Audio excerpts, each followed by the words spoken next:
Come on, baby, don't you wanna go? Come on. Hello, everybody. Welcome to the Sonny Hirsch election special. We are here live right now on this snowy, almost whiteout day at the CAN TV studios. And we'll be talking about the mayoral race and the aldermanic race. And we are going to have three guests today. Bob Fioretti is going to be calling in a little later in the show. Shajan Kyriakos running in the 50th Ward. Depending on the weather, we'll either be calling or coming in. My co-host, of course, as always, and I'm glad to have him back because every time he's not here, I need to get two guests to replace him. And I'm proud to introduce you to election lawyer extraordinaire Jim Nally. So hi, Jim, and you can put the camera on him. Good morning, and glad to be here through the snowstorm. And of course, if you haven't picked up your copy of Jewish Chicago, pick it up. There aren't that many left, so if you go to the web at aviworld.com, we're getting record numbers of hits. Thank you so much. I'll just hold this up briefly. So it's always red, white, and blue, honor of America for elections and all that good stuff.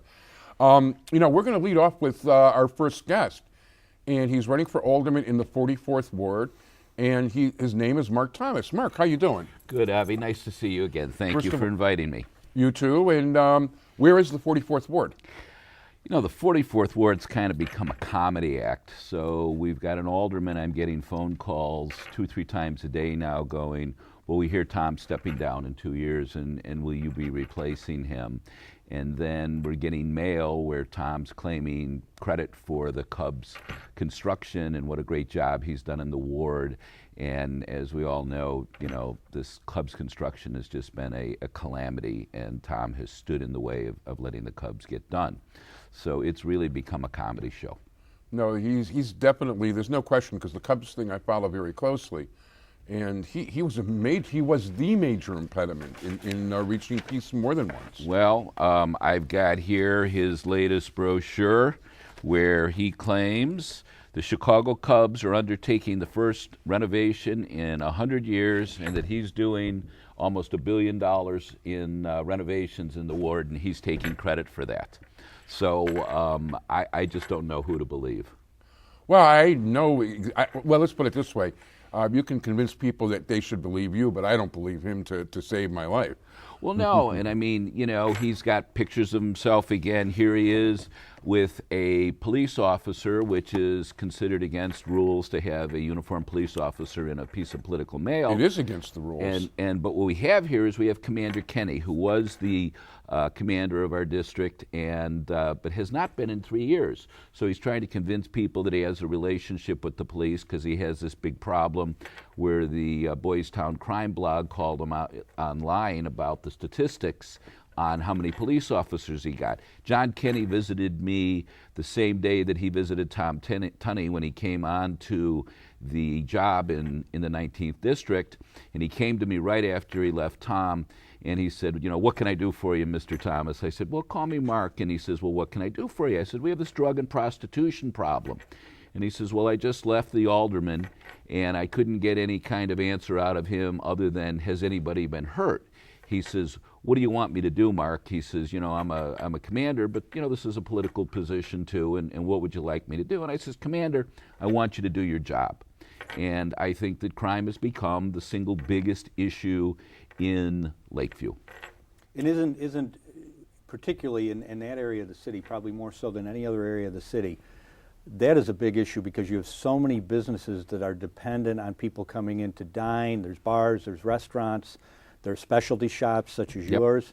How is that affecting the business climate there? Well, the business climate is horrible, and again, you've got Tom talking about how great Lakeview is, and he quotes CNN Money, and in 2013 we were, one of the top places in America to live. Of course, we're not in 2014. As I drove here today, I came off of Aldine and Broadway, and I just counted 7 empty stores in 3 blocks. You go to Clark and Diversey, which is the crown jewel of our community, 3 out of the 4 corners are empty. So business is awful. We've got to get our hands around crime. I'm willing to get out there on the street with the off-duty police officers the way I did when I arrived there in 1986.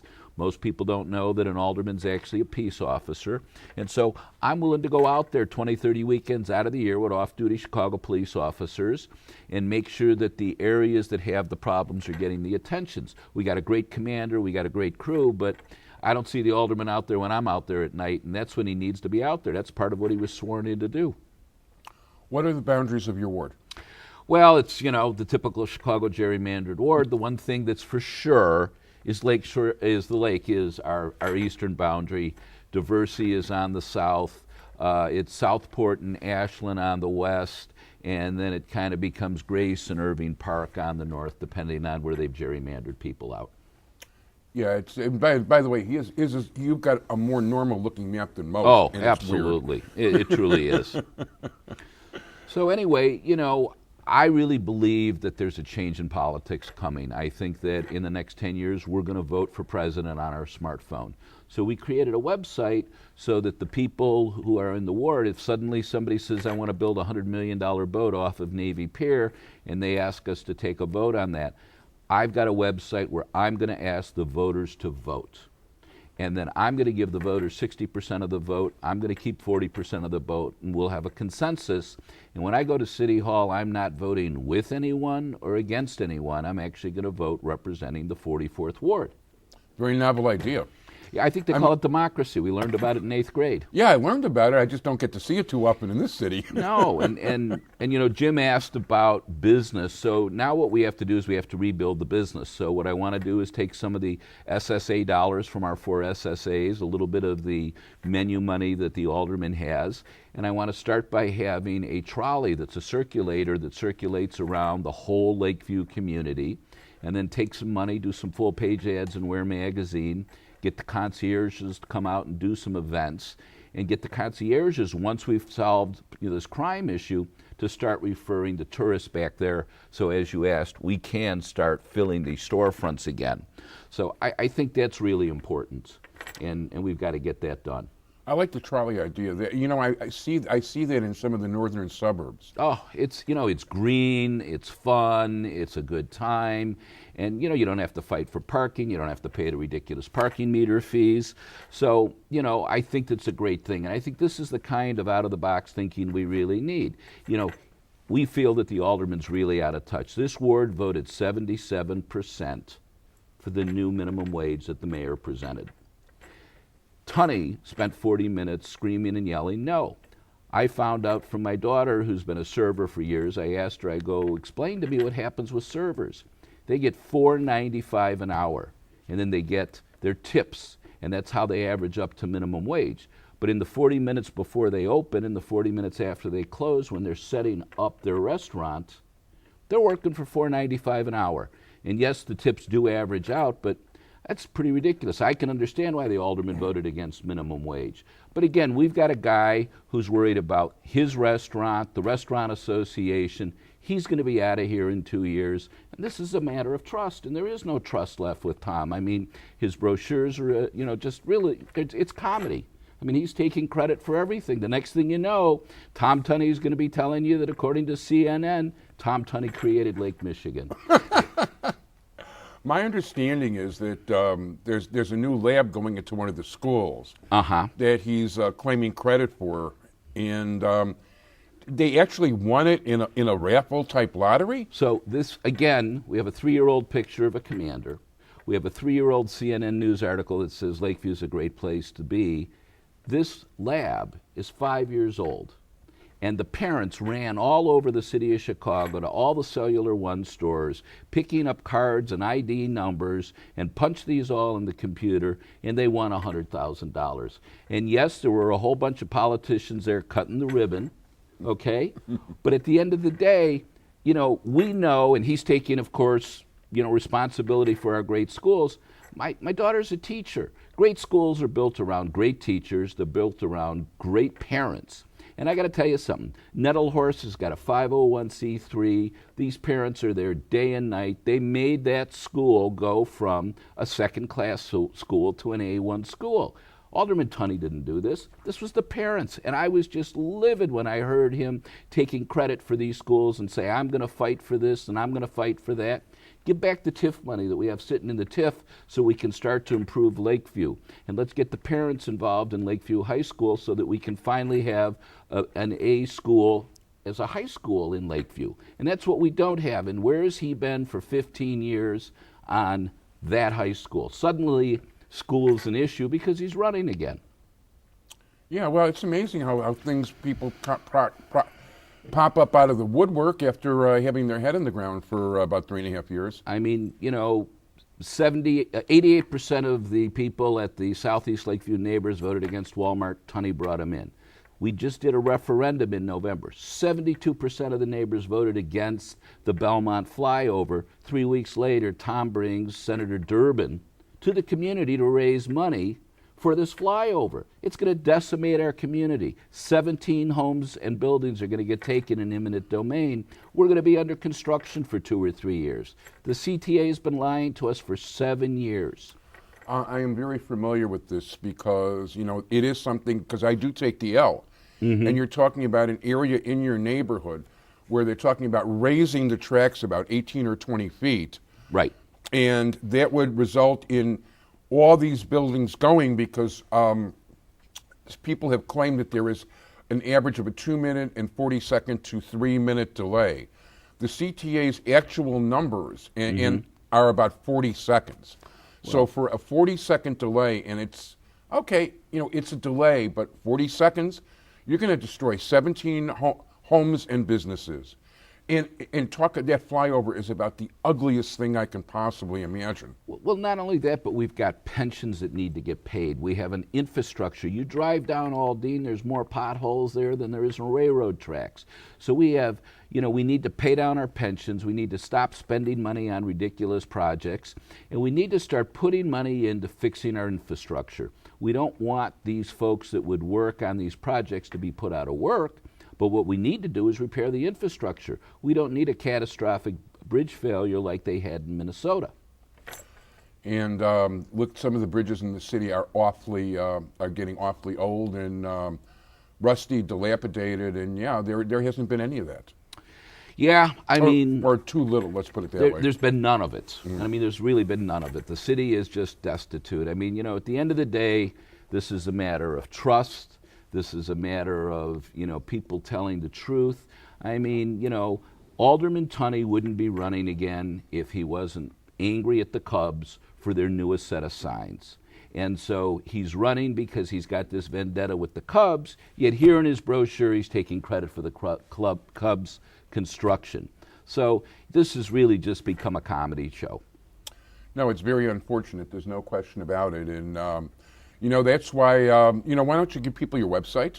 So my website is voteformarkthomas.org. There is actually so much stuff on Tom that we just created a new website called Shame on Tom that will be live in 48 hours. And so instead of people hearing what I have to say and questioning the validity of what I'm saying, they're actually going to be able to click on these items and see the DNA info and the Chicago Patch and the Tribune articles, and all those articles will be linked in. And there's videos of Tom, with the community just absolutely tearing them apart over crime. There's a video there of when he had the whole front of my store blocked during the holidays with construction equipment. And people can see the real facts for themselves and make a judgment. He's talking about, proven leadership. Well, I don't know about proven leadership. I know that somebody's got 1 foot out the door. His property's for sale for $10 million. He sold out of Andersonville. He's on the way out the door. I promise you, not only will I be here for 4 years, but I also promise that I'll only be here for 8 because I believe in term limits. I'll get the community back on its feet. We'll get this fixed, and then I'll let the next guy come in. No, that sounds real good. By the way, you're also endorsed, I have to remember to look at the right camera, thank you, Sonny. Also endorsed by Jewish Chicago and the Northtown News Magazine. And, for those of you who are fellow Jewish watchers, he is seeking to be the next Jewish alderman, among other things. I am, and we've got the CFL endorsement, and Robin Cook, who is the gay candidate that Alderman Tunney knocked off, is also actively running our Facebook, actively working with us, and he has endorsed me. So some of the most powerful people in the gay community actually went out and found Robin and put him up because they were trying to get Tom out of office. So Robin is now with us. Very good. And it's getting him out of office seems to be a cause celeb down there.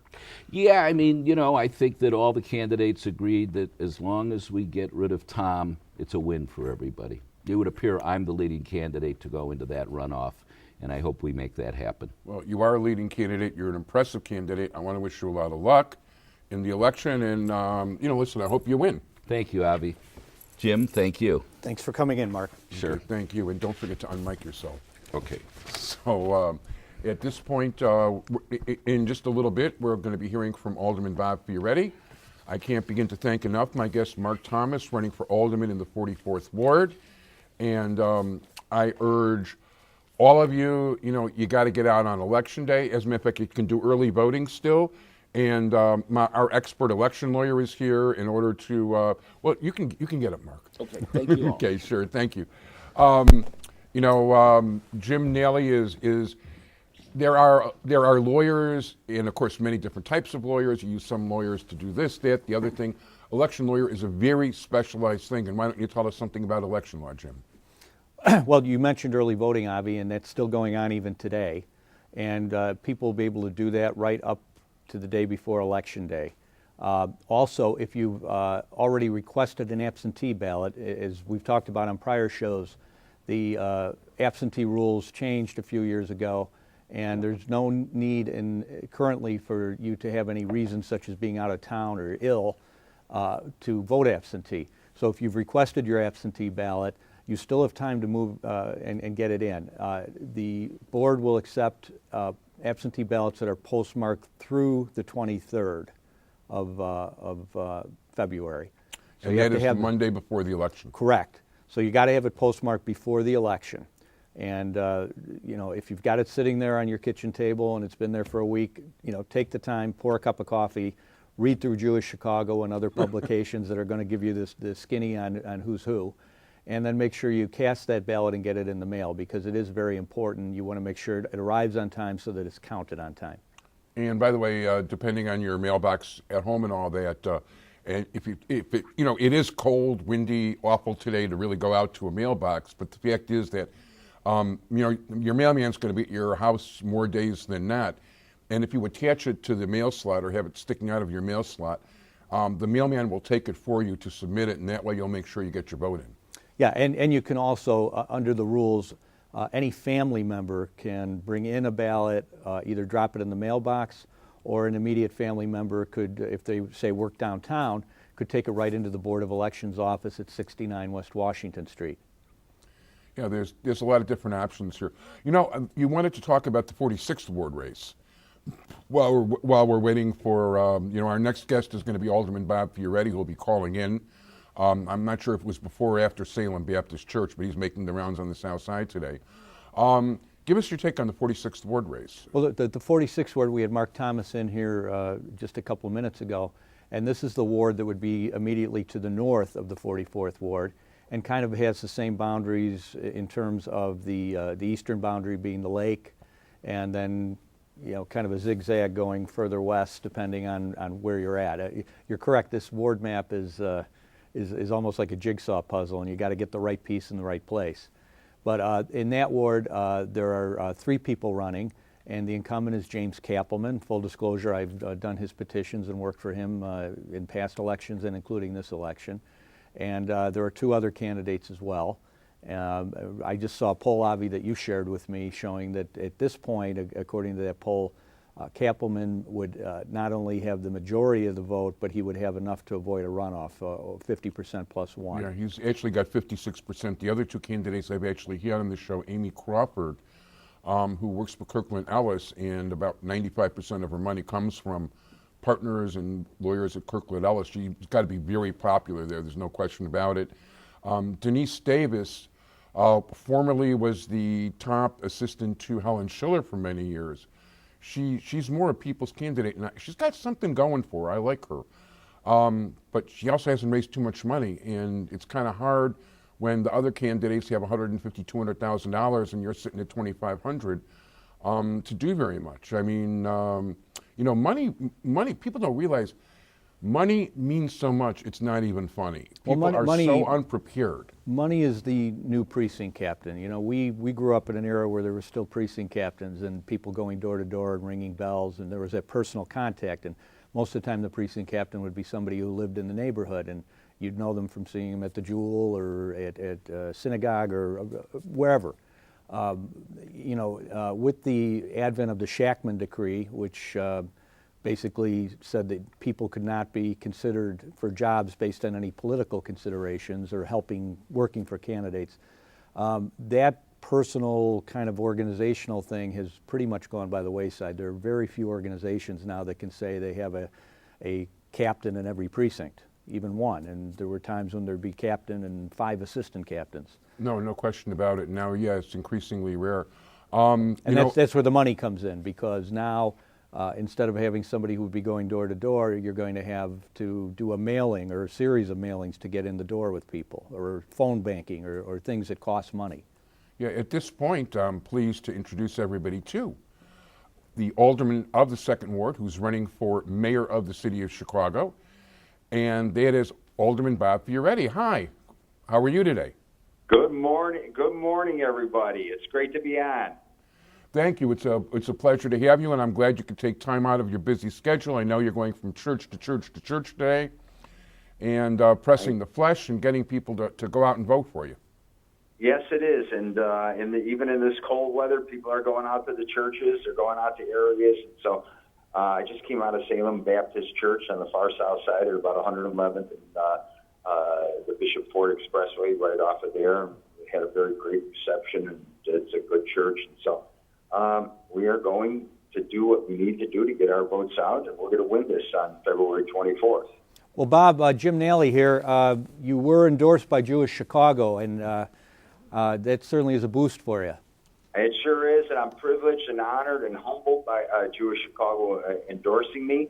I have always been somebody, as I've been saying, and as I just walked out of the church now, that we need to make sure that every community, every zip code, every individual in this city has the opportunities for good education, a good job, and safety in their streets. And I think Jewish Chicago definitely realize that, recognize that, and that's why I had the endorsement.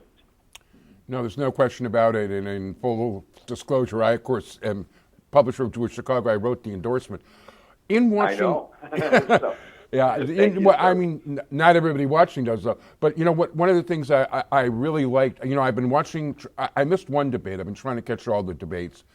The thing that always strikes me about you, and it's not just because you haven't changed who you are for these debates. You are still the same person you've always been, but you've always had the courage to stand up for what you believe, and I think the city needs that very badly.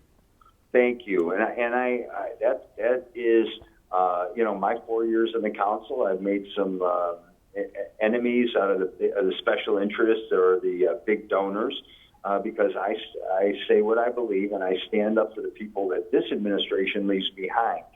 And I'm going to continue the fight when I am the mayor. We're going to see significant changes across this city.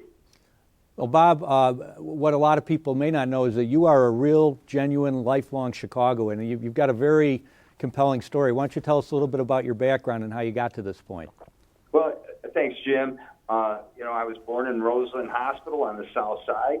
I grew up in Roseland. My father, from working class parents, my dad was an Italian immigrant. He arrived here in this country when he was 7, and I think, Jim, you know that the last name Fioretti means little flower, but it was because my grandfather was found in a field of little flowers, and he was raised in an orphanage. And when he came to this country, he saw, and he was only 7 years old, but they came here with the clothes on their back. And they believed that Chicago and our country was a land of opportunity. And, I am really part of that dream because they made sure that my parents, my Polish-American mother, made sure that their kids got the best education. that they could provide for. At the same time, they always said you got to work hard and give back to the community, and that's what I've done. As I was just down in Salem Baptist Church, and it's really in the Pullman neighborhood. I also lived down there for several years. I lived on the north side near 3550 Lakeshore Drive, and now I'm living on the west side, so I've lived in all parts of the city, and I've seen the changes, and I know what happens. And, I've walked through the neighborhoods. I've asked this mayor to walk with me on a number of occasions, and we can start anywhere he wants, but I've always said, let's start at 75th and Halsted and see what the neighborhoods are like. And we've seen what's happening here.